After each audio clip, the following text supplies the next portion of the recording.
Obrigada pela presença. 1 Reis 17:7. 1 Reis 17:7 diz assim: Algum tempo depois, o riacho secou-se por falta de chuva.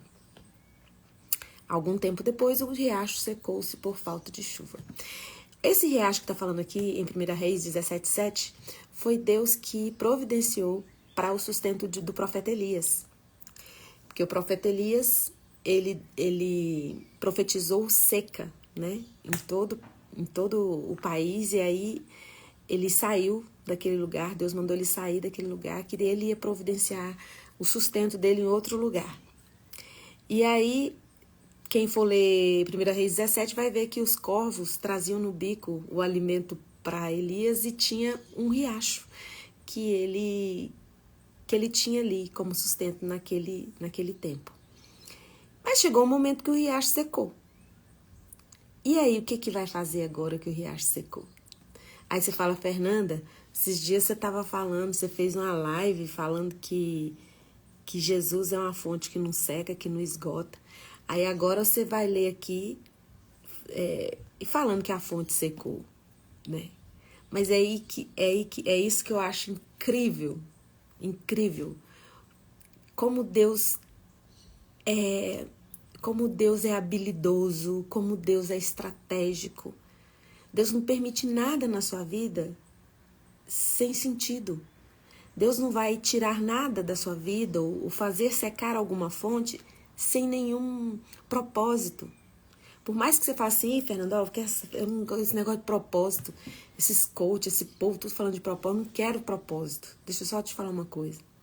Eu sei que essa palavra propósito, ela tá bem banalizada, assim como o amor, assim como a fé, às vezes é algo que fica tão banalizado, mas é porque as pessoas às vezes usam de forma descontrolada, sem nenhum propósito. E hoje eu quero dizer para você que Deus é um Deus estratégico. E por mais que você diga, eu não quero viver propósito nenhum, você é o propósito de Deus na Terra. Então, se tem alguma coisa na sua vida que você era o seu sustento, era a sua fonte, e você falou, Fernanda, eu tinha certeza que era de Deus. Aquele emprego, eu orei, até agradeci, fiz até um culto para agradecer o emprego, e eu agora, eu fui mandada embora, a fonte secou. Mas é aí que eu quero trazer para você. O que aconteceu com o profeta Elias? Quando a fonte secou, Deus deu um novo direcionamento para ele. Nós que dependemos de Deus, nós que vivemos na dependência de Deus e que cremos que a mão dele está sobre nós, em todas as coisas, quando algo morre, quando nós perdemos alguma coisa, a gente não fica ali questionando, parado naquele lugar, questionando e se debatendo com aquilo. Porque a gente vai entender que é um novo direcionamento para a nossa vida. E foi exatamente isso que aconteceu. Existia uma viúva em Sarepta, que o maior problema dela não era a fome, mas ela achava que era. Ela achava que o maior problema da vida dela era não ter, tinha acabado, só tinha um pouquinho de azeite, só tinha um pouquinho de farinha. E Deus usou o profeta Elias, falou assim, olha, eu te sustentei esse tempo todo. Nunca faltou água para você, mesmo tendo seca em todo o país, nunca faltou água. Você que experimentou desse meu poder, eu quero que você agora saia desse lugar e vá manifestar o meu poder na vida da viúva de Sarepta. Eu ouvi o choro dela, eu ouvi a angústia dela, o desespero dela. Eu quero que você leve o meu sustento para ela. Só que chegando lá, você vai pedir que ela o sustente. É meio confuso isso, né? Deus estava enviando o profeta Elias. Você pode ler, o desafio de leitura de hoje que eu gostaria de deixar para você, é 1 Reis 17. Você vai ver toda a história ali. Ela achava que o problema maior dela é porque a farinha estava acabando e o azeite também. Só que Deus enxergou lá na frente problemas maiores que ela enfrentaria. Mas por causa de uma entrega dela e do profeta, Deus realizou o novo e realizou milagres muito maior do que saciar a fome daquela mulher. Então conta que aqui em 1 Reis 17, conta que o profeta Elias, quando secou lá o riacho, Deus falou: eu tenho um novo direcionamento para você, eu tenho uma nova estratégia para você, eu tenho um novo projeto para você.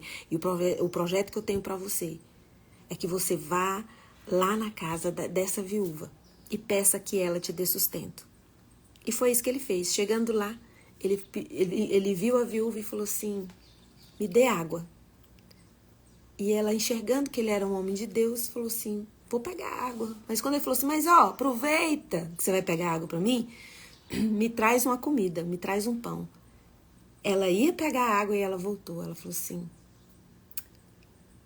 profeta, tudo bem se eu te dar água, mas o pão, eu só tenho um pouquinho de azeite e um pouquinho de pão e um pouquinho de farinha. Se eu fizer o pão, é o último pão.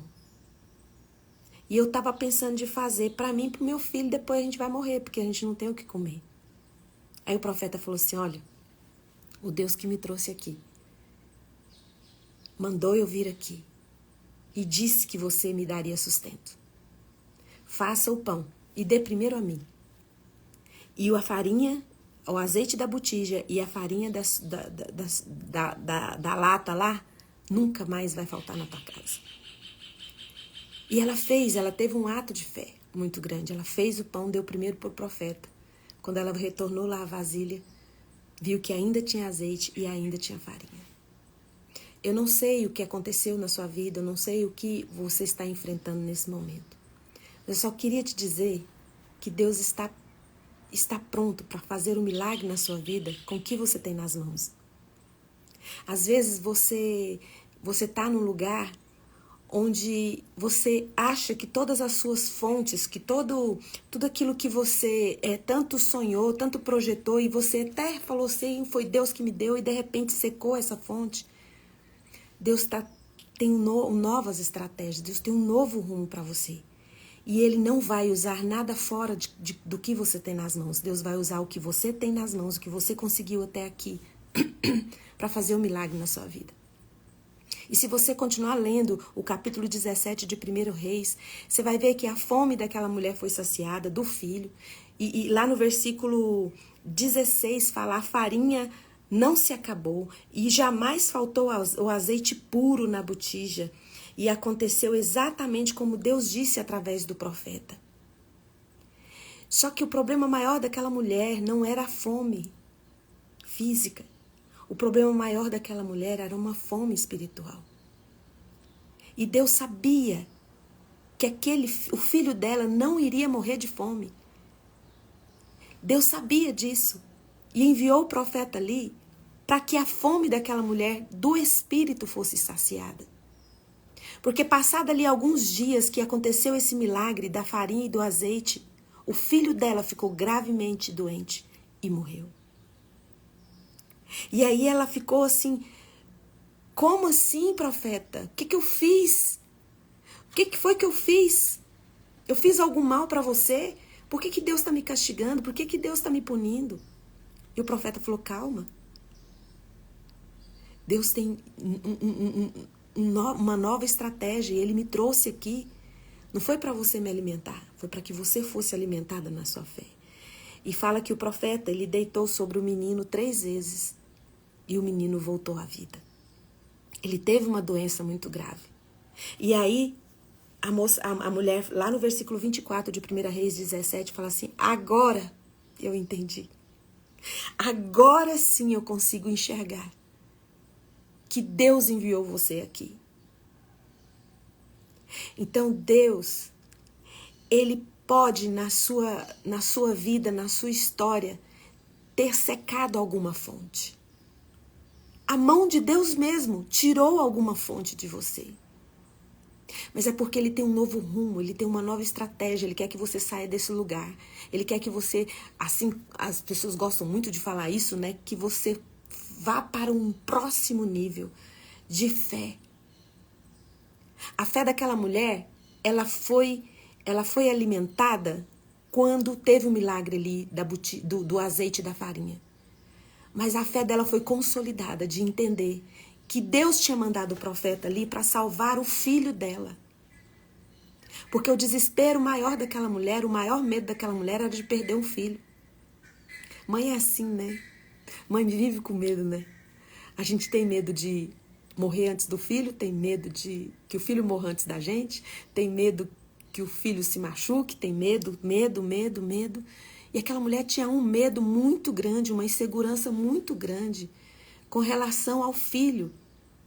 E ela vivia e trabalhava em função daquele filho. É o que nós fazemos. Quem é mãe e pai sabe que a gente vive fazendo as coisas para os nossos filhos. E quando ali secou a fonte, quando aquele menino morreu, ela entendeu que Deus é que tinha o controle da fonte. E que nada ia sair fora sem autorização de Deus. Então aquele menino adoece e aconteceu que aquele menino não morreu de fome. Ela achava que ela e o filho iam morrer de fome. Então muitas vezes você está aí pensando nos seus problemas, nas suas dificuldades e falando, eu vou morrer aqui. Esse negócio aqui não vai dar certo. E Deus está te dando um livramento lá na frente maior. Um livramento que você nem entende que esse caminho que você está aí, se você insistir nele, continuar nele, existe uma perda irreparável, mais dolorosa para você lá na frente. Então, assim,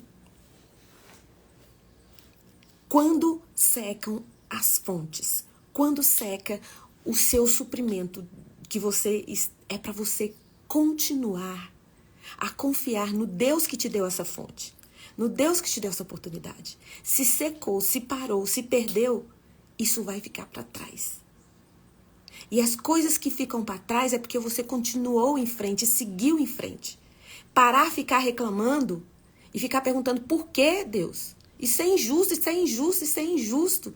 Se você parar nesse lugar, você não vai deixar para trás as coisas que precisam deixar para trás.